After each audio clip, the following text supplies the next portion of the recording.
Genesis chapter 14.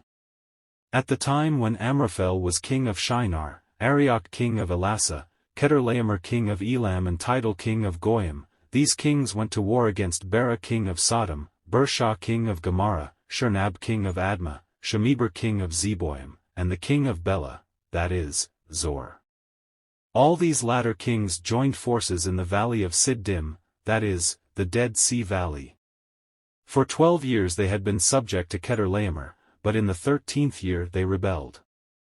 In the 14th year, Chedorlaomer and the kings allied with him went out and defeated the Rephates in Ashtaroth Karnaim, the Zuzites in Ham, the Emites in Shave Kiriathaim and the Horites in the hill country of Seir, as far as El Paran near the desert. Then they turned back and went to En Mishpat, that is, Kadesh, and they conquered the whole territory of the Amalekites, as well as the Amorites who were living in Hazaz and Tamar. Then the king of Sodom, the king of Gomorrah, the king of Admah, the king of Zeboim and the king of Bela, that is, Zor, marched out and drew up their battle lines in the valley of Siddim against Chedorlaomer king of Elam, Tidal king of Goyim, Amraphel king of Shinar and Arioch king of Elasa, 4 kings against 5. Now the valley of Siddim was full of tar pits, and when the kings of Sodom and Gomorrah fled, some of the men fell into them and the rest fled to the hills. The 4 kings seized all the goods of Sodom and Gomorrah and all their food, then they went away. They also carried off Abram's nephew Lot and his possessions, since he was living in Sodom. A man who had escaped came and reported this to Abram the Hebrew. Now Abram was living near the great trees of Mamre the Amorite, a brother of Eshcol and Aner, all of whom were allied with Abram. When Abram heard that his relative had been taken captive, he called out the 318 trained men born in his household and went in pursuit as far as Dan. During the night Abram divided his men to attack them and he routed them, pursuing them as far as Hobah, north of Damascus.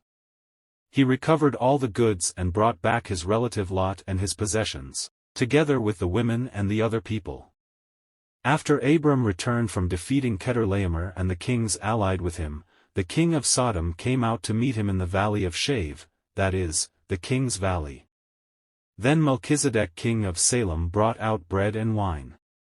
He was priest of God Most High, and he blessed Abram, saying, Blessed be Abram by God Most High, creator of heaven and earth. And praise be to God Most High, who delivered your enemies into your hand. Then Abram gave him 1/10 of everything. The king of Sodom said to Abram, Give me the people and keep the goods for yourself.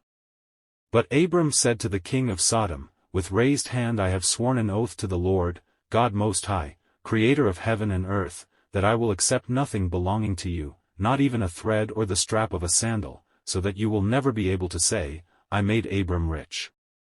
I will accept nothing but what my men have eaten and the share that belongs to the men who went with me, to Aner, Eshcol and Mamre. Let them have their share.